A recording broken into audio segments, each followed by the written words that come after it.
Good morning dear student. आज हम लोग हिंदी ग्रामर का जो सेकंड पार्ट है वर्ण विचार उसके बारे में पढ़ेंगे। तो सबसे पहले चलिए वर्ण के बारे में पढ़ते हैं। सबसे पहले हम वर्ण को जानते हैं कि वर्ण क्या है।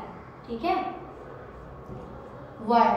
तो मैं सबसे पहले आपको एक एग्जाम्पल के माध्यम से समझाना चाहूंगी कि वर्ण क्या होती है। वर्ण भाषा की सबसे छोटी इकाई होती है। क्या होती है? सबसे छोटी इकाई होती है। जैसे मैं बोल दूं का प्लस आ इक्वल टू क। ठीक है, तो ये क्या हो गया? वर्ण हो गया। ये वर्ण है, लेकिन वर्ण मतलब इसके और टुकड़े नहीं किए जा सकते, क्योंकि ये हलंत लगाने से ऑलरेडी ये आधा हो गया। आप इससे ज्यादा और टुकड़े नहीं कर सकते। तो हम वर्ण की डेफिनेशन देते हुए हम कैसे बोलेंगे कि भाषा की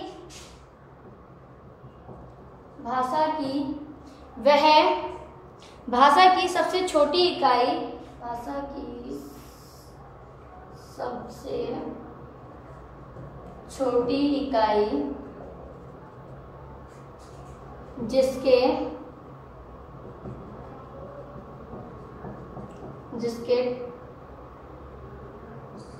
जिसके टुकड़े नहीं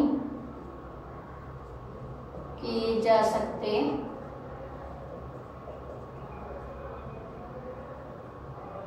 वह उसे वर्ण कहते हैं।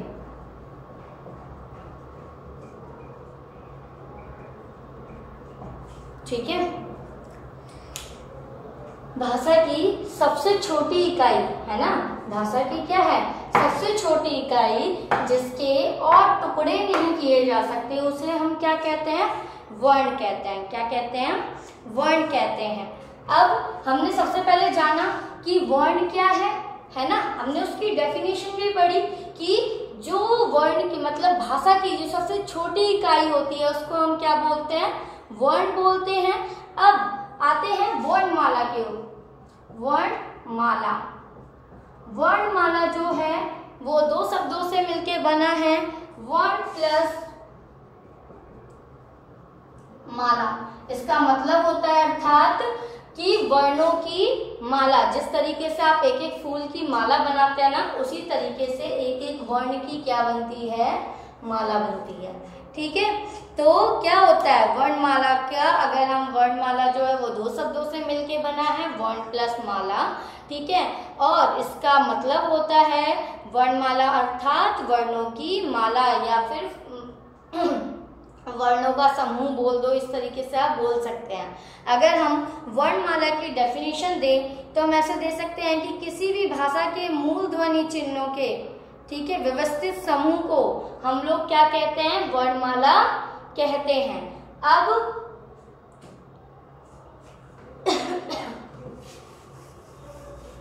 आपने समझा कि वर्णमाला की डेफिनेशन क्या है? कि किसी भी भाषा के मूल ध्वनि चिन्हों के व्यवस्थित समूह को हम लोग क्या बोलते हैं? वर्णमाला कहते हैं। चलिए, अब सबसे पहले हम लोग वर्ण के जो वर्ण है उसके कितने भेद हैं उसके बारे में पढ़ते हैं।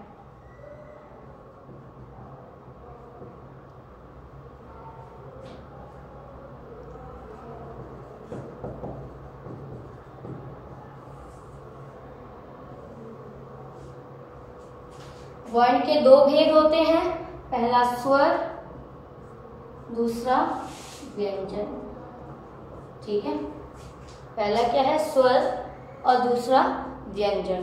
तो सबसे पहले हम लोग स्वर को भी कितने पार्ट में स्वर जो है, जैसे हम सबसे पहले जानेंगे कि जो स्वर है, स्वर के भी तीन है। एक कौन सा है? हास्य स्वर,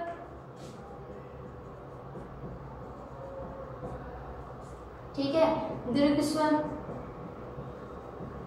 और फ्लुत स्वर।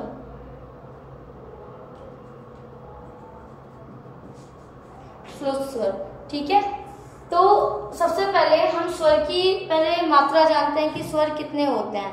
ठीक है। जो जिन वर्णों का उच्चारण अपने आप होता है या ना स्वत होता है, ठीक है, उनके उच्चारण में किसी प्रकार की सहायता की आवश्यकता नहीं होती है ना।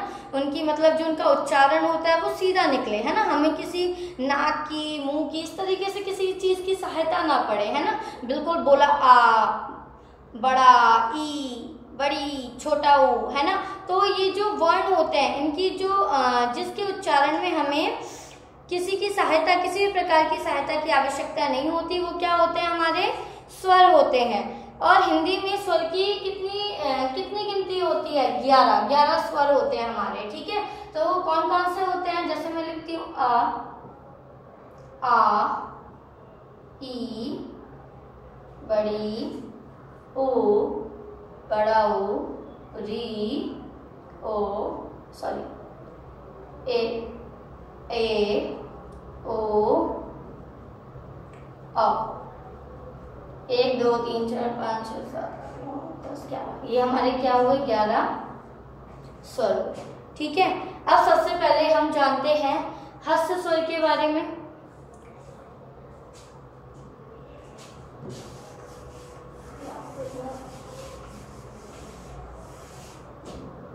सबसे पहले हस्त स्वर, ठीक है। सबसे पहले इसको देखते हैं। तो जो हस्त स्वर होता है ये वे स्वर होते हैं जिसके उच्चारण में सबसे कम समय लगता है ना। हस्त स्वर के उच्चारण में सबसे कम समय लगता है, ठीक है। तो जिस स्वर के उच्चारण में, मैं ऐसा बोलूंगी, जिस स्वर के उच्चारण में सबसे कम समय लगता है उसे हम हस्त स्वर कहते हैं। और इसकी संख्या कितनी होती है, 4 होती है। कितनी होती है, 4। अब वो कौन कौन सी होती है, आ, ई, ऊ और री, ये कितने हो गए, 4, ठीक है। ये 4 क्या होती है, हस्त स्वर क्या होता है, जिसके उच्चारण में सबसे कम समय लगता है, ठीक है, उसे हस्त स्वर कहते हैं। और इसकी संख्या 4 होती है, आ, ई, ऊ, ए, ठीक है। और दीर्घ स्वर, दीर्घ स्वर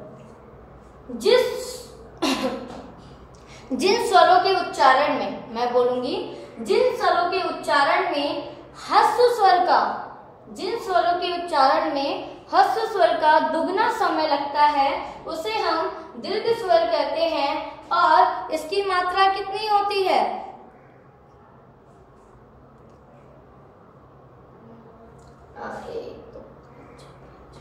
इसकी मात्रा 7 होती है, ठीक है। अब वो कौन कौन सी है, आ, ये आ, ई, ऊ, ए, ओ, आ, ठीक है। जो दीर्घ स्वर होता है उसमें हस्त स्वर की दुगनी मात्रा होती है और इसकी कितनी संख्या होती है, 7 होती है। कितनी होती है, 7। अब वो कौन सी है, आ, बड़ी, बड़ा ऊ, ए, आई, ओ, ठीक है, इस तरीके से। तो आपको समझ में आया होगा हस्त स्वर और दीर्घ स्वर। चलिए अब फ्लुत स्वर के बारे में जानते हैं।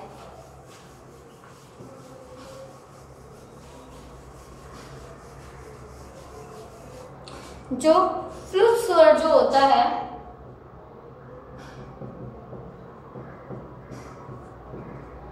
फ्लुत स्वर जो होता है इसमें जो हस्त स्वर जो होता है उसका 3 गुना समय लगता है ना, तिगुना समय लगता है, ऐसे बोल सकते हैं। फ्लुत स्वर में हस्त स्वर का तिगुना समय लगता है, ठीक है, उसे हम फ्लुत स्वर कहते हैं। और इसका प्रयोग अधिकतर पुकारते समय किया जाता है, ठीक है, जैसे सुनो, है ना, ओम, राम। तो उसका क्या होता है, हस्त स्वर का तिगुना समय लगता है, उसको हम लोग फ्लुत स्वर कहते हैं। तो आपको समझ में आया, मैंने आपको ये आज की वीडियो में क्या पढ़ाया, मैंने आज की वीडियो में आपको पढ़ाया कि वर्ण के बारे में बताया कि वर्ण क्या होते हैं। तो वर्ण क्या, भाषा की जो सबसे छोटी इकाई होती है जिसके टुकड़े नहीं किए जा सकते उसे हम क्या कहते हैं, वर्ण कहते हैं। उसके बाद हमने क्या पढ़ा, हमने वर्णमाला के बारे में जाना कि वर्णमाला जो है वो दो शब्दों से मिलके बना है, वर्ण प्लस माला यानी वर्णों का समूह, ठीक है। और उसके बाद हमने वर्णमाला के डेफिनेशन के बारे में जाना कि किसी भी भाषा के मूल ध्वनि चिन्हों के व्यवस्थित समूह को हम लोग वर्णमाला कहते हैं। फिर हमने जाना कि वर्ण के दो भेद होते हैं, स्वर और व्यंजन, ठीक है। फिर हमने जाना कि जो स्वर होता है, स्वर के भी 3 टाइप्स होते हैं, कौन कौन सा, हस्स स्वर, दीर्घ स्वर और फ्लूट स्वर। फिर हमने जाना कि जो हस्स स्वर जो होता है जो हस्स स्वर होता है उसमें उसके उच्चारण में सबसे कम समय लगता है, जिसके उच्चारण में, जिन स्वर के उच्चारण में सबसे कम समय लगता है उसे हम हस्स स्वर कहते हैं। और फिर हमने पढ़ा जैसे उसकी संख्या कितनी होती है, 4 होती है, छोटी, छोटा, हु, री, ये क्या है, इसकी 4 संख्या है। उसके बाद हमने किसके बारे में पढ़ा, फिर हमने दीर्घ स्वर के बारे में पढ़ा, उसमें जो हस्स स्वर जो होता है उसका दुगना समय लगता है, उसकी संख्या 7 होती है, मैंने बताया आपको। उसके बाद मैंने फ्लूट स्वर के बारे में आपको बताया कि फ्लूट स्वर जो होता है उसमें हस्स स्वर का 3 गुना समय लगता है और ये मुख्यतः बोलने के लिए पुकारते समय यूज किए जाते हैं, जैसे ओम, ठीक है, या फिर मैं बोलूँ सुनिए, ठीक है, रुकिए, इस तरीके से जब हम बोलने या पुकारने के लिए यूज करते हैं उसमें हम फ्लूट स्वर का प्रयोग करते हैं और इसको हम इसके माध्यम से दर्शाते हैं, ठीक है। तो आज के लिए इतना ही। कल की हम नेक्स्ट वीडियो में हम अनुस्वर, अनुनासिक, विसर्ग, हलंत, इनके बारे में हम लोग अपनी अगली वीडियो में पढ़ेंगे, ठीक है। आज के लिए इतना ही। आप लोग इसको अच्छे से नोट्स बना के अपनी कॉपी में तैयार करके रखेंगे, ठीक है, और इसको केयरफुली अपनी बुक से भी एक बार पढ़ेंगे। Thank you.